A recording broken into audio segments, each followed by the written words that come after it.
अस्सलाम वालेकुम my dear YouTube family, welcome to my channel cooking studio by Faika. उम्मीद करती हूँ आप सब खैर आफियत से होंगे। दुआ है अल्लाह ताला आप सब पर अपनी रहमतें और बरकतें नाज़िल फरमाए। जैसे कि आपने टाइटल में देख ही लिया होगा, आज मैं आपको अपने किचन का टूर करवाऊँगी। ओपन ही किचन है, 2 शेल्फ हैं और इस किचन को पहले मैंने साफ़ कर लिया है अच्छे तरीके से। ऊपर जो हैं बर्तन हैं, शोकेस में जो बर्तन होते हैं उस तरह के कैबिन बने हुए हैं, ऊपर सारे बर्तन रखे हुए हैं। नीचे जो ज़रूरत के बर्तन हैं, बकेट पड़ी हुई हैं, उनमें रखे हुए हैं। और यहाँ पर मैंने मैट्रेस बिछा लिया है और यहाँ मैं अपनी रेसिपीज़ वगैरह तैयार करती हूँ। ये बर्तन हैं जिनमें अपनी रेसिपीज़ में तैयार करती हूँ। मोस्टली जो मैंने अपनी रेसिपीज़ तैयार करनी होती है तो ये यूजुअली बर्तन इस्तेमाल होते हैं। नॉन स्टिक की पैन है। एग वगैरह या अंडे वाले पराठे भी जो हम आज तैयार करेंगे इसी में करेंगे। बहुत सारी मज़ेदार रेसिपीज़ भी आगे तैयार होने वाली है, तो आप कहीं मत जाइएगा, मेरी वीडियो को कंप्लीट देखिएगा। ये डिश आउट करके जो अपनी रेसिपीज़ को मैं इनमें रखती हूँ वो बर्तन आपके साथ दिखा रही हूँ। और भी हैं लेकिन यूजुअली जो हैं यही मैं यूज़ करती हूँ अभी तक, तो इस वजह से मैंने यही दिखाए हैं। चम्मच है सालन वगैरह या अंडा वगैरह फ्राई करने के लिए। और ये मेजरमेंट के लिए मैंने ये स्मॉल बाउल रखे हुए हैं, ये बड़े ज़बरदस्त हैं। एक स्मॉल कप जो होता है या आप उससे मेजरमेंट कर लें, कुछ भी लेना हो तो मैं इनसे कर लेती हूँ इजीली। इसके अलावा जो भी स्वीट डिश वगैरह मैं बनाती हूँ या फिर सालन वगैरह बनाएं तो ये स्मॉल से बाउल जो हैं ये यूज़ कर लेती हूँ। खीर की रेसिपी भी डिश आउट की थी इस लार्ज बाउल में।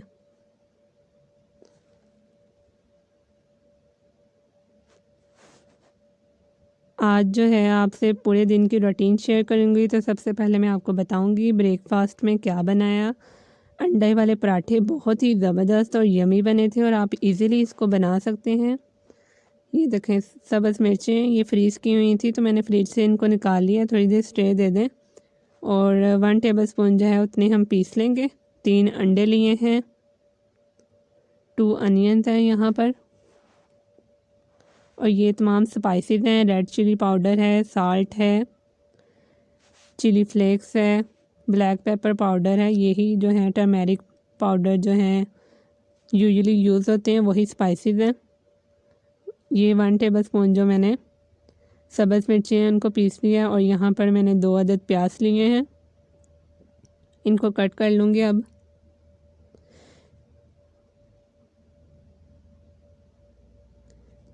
ब्रीक ब्रीक जो है वो कट करेंगे। छील लेती हूँ सबसे पहले मैं प्याज को। टेस्ट जो है ना अंडे वाले पराठे का बहुत ही ज़बरदस्त आता है। तो हमारे तकरीबन मंडे को या फ्राइडे को आम रूटीन में ये सब पसंद करते हैं, तो हम मोस्टली अंडे वाले पराठे बना लेते हैं। आप भी इसको ज़रूर ट्राई करिएगा। ये बारीक जो है प्याज में कट करके इसको नमक लगा लूँगी।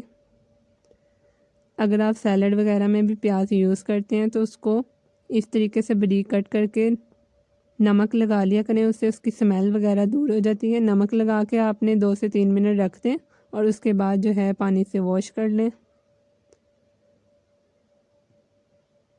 जो भी उसकी स्मेल और उसका टेस्ट आ रहा होता है ना, बिल्कुल वो सही हो जाता है।